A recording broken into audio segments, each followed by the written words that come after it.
There are moments in television history that no one forgets. Moments where time seems to freeze, where an entire audience holds its breath, and where something truly extraordinary unfolds right in front of the camera. The night Simon Cowell, one of the most famously cold and unshakable judges in entertainment history, broke down on live television was one of those moments. And it was all because of a girl he had once watched transform from a trembling teenager into a powerhouse performer on the America's Got Talent stage. That girl was Courtney Hadwin. And what happened to her after the world fell in love with her is a story that would move even the hardest of hearts. To understand why Simon Cowell was moved to tears, you have to go back to where everything began. It was the summer of 2018. A 13-year-old girl from a quiet village in County Durham, England, walked onto the America's Got Talent stage looking like she might faint at any moment. She could barely speak. Her voice shook when she answered the judges' questions. Melby had to gently coax her just to get her to begin. The audience was polite, but there was no particular electricity in the room. Not yet. Then the music started, and within seconds, everything changed.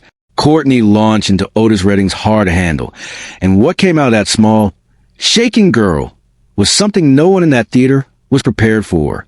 A raw, explosive, soulful roar that seemed to belong to a different era entirely. She dropped to her knees. She spun. She screamed into the microphone with a power that rattled the rafters. Simon Cowell, the man who built his career on never being impressed, muttered something under his breath that the cameras just barely caught. Howie Mandel leapt to his feet.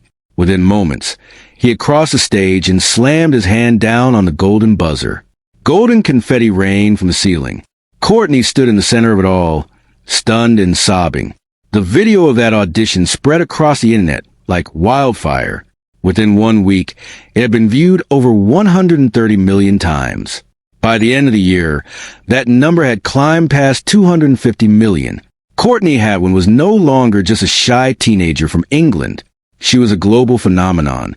And Simon Cowell, watching that number climb, saw something he believed came along perhaps once in a generation. He acted quickly.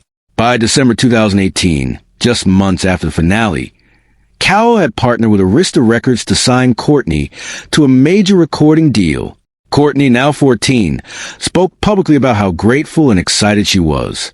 Simon said she was an extraordinary artist and that he would never forget the moment he first saw her perform. On the surface, it looked like a fairy tale.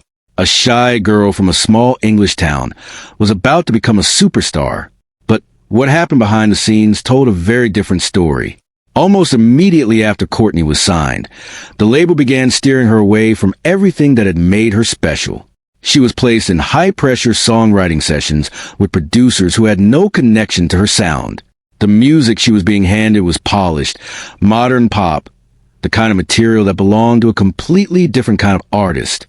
Courtney had built her entire identity on the gritty soul and blues she had discovered through old black and white footage of. Legends like James Brown, Etta James, Tina Turner, and Aretha Franklin. She had once described watching a performance of James Brown's "I Got You, I Feel Good" as the moment she understood what she was put on earth to do. That music was her heartbeat. But the industry wanted something safer, something more marketable, something that would sell quickly. And in the process, the very thing that made Courtney extraordinary was nearly extinguished. Then, before she even turned 16, the situation collapsed entirely. Psycho Music, Cowell's label, began winding down its operations. Arista underwent its own internal restructuring. The deal that was supposed to launch Courtney Hadwin into the stratosphere simply disappeared. One moment she had the full weight of a major label machine behind her. The next, she had nothing. She was a teenager, barely old enough to drive, and she had already experienced what most artists spend entire careers dreaming of, and then watched it be taken away. The years between 2019 and 2022 were years of silence. Courtney vanished from the public eye in a way that left her millions of fans confused and concerned. What most of them did not know was that she was not giving up on music. She was fighting harder than she ever had just to hold on to it. She was sitting in her bedroom, writing songs about everything she was going through. She was processing the label collapse, the identity crisis, the pressure of being a public figure at an age when most teenagers are simply trying to survive high school. She later described songwriting during that period as her only real outlet. She was not good at talking about her feelings, she explained. So the songs became the place where she could say what she could not otherwise speak aloud. And she was doing all of this while being bullied, not just online, where anonymous accounts had been calling her fake and a fraud since the night her audition aired, but in person. Her classmates at school in Heselden reportedly mocked her voice, called her names, and turned what should have been a triumphant homecoming into something she quietly dreaded. Her parents had feared the spotlight for exactly this reason. They had known the attention could make things harder rather than easier, and they had been right. The online accusations had begun the moment viewers discovered she had previously appeared on The Voice Kids UK. Critics seized on the footage of a confident, polished Courtney from that earlier competition and compared it to the trembling, barely speaking girl who had stood before the America's Got Talent judges. To them, the shyness had been an act, a calculated performance designed to maximize the dramatic contrast when the music began. The accusation spread within hours and followed her for years. What those critics never acknowledged was that she had broken no rules.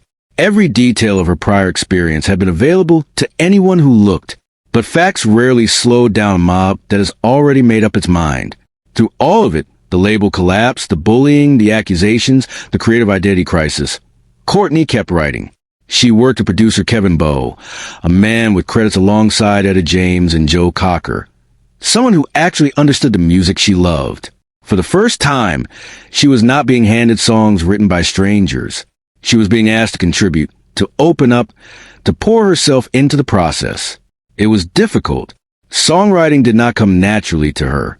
But slowly, over the course of years, something shifted.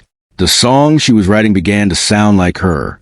In September 2025, she finally released the result of all those years of work. Her debut album, Little Miss Jagged, arrived nearly 7 years after the audition that had made her famous. It was raw, soulful, and deeply personal.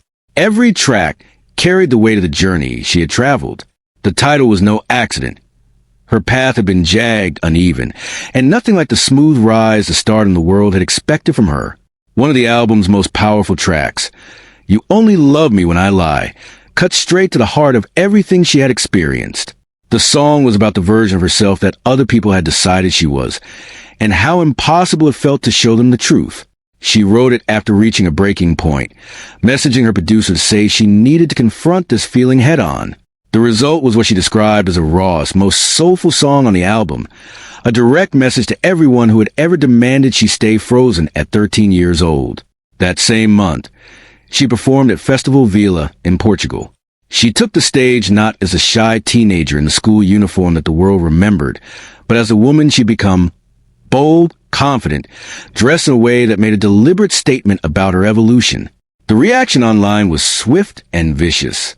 Hundreds of mocking messages flooded in within a single day. The same accusations that had followed her since 2018 resurfaced. People said she was desperate. People said she was fake. People said she was wrong for growing up. The cruelty of it was breathtaking. She had done everything right. She had survived the collapse. She had found her sound. She had written her own album on her own terms. And still, when she showed the world who she actually was, a significant portion of them rejected it.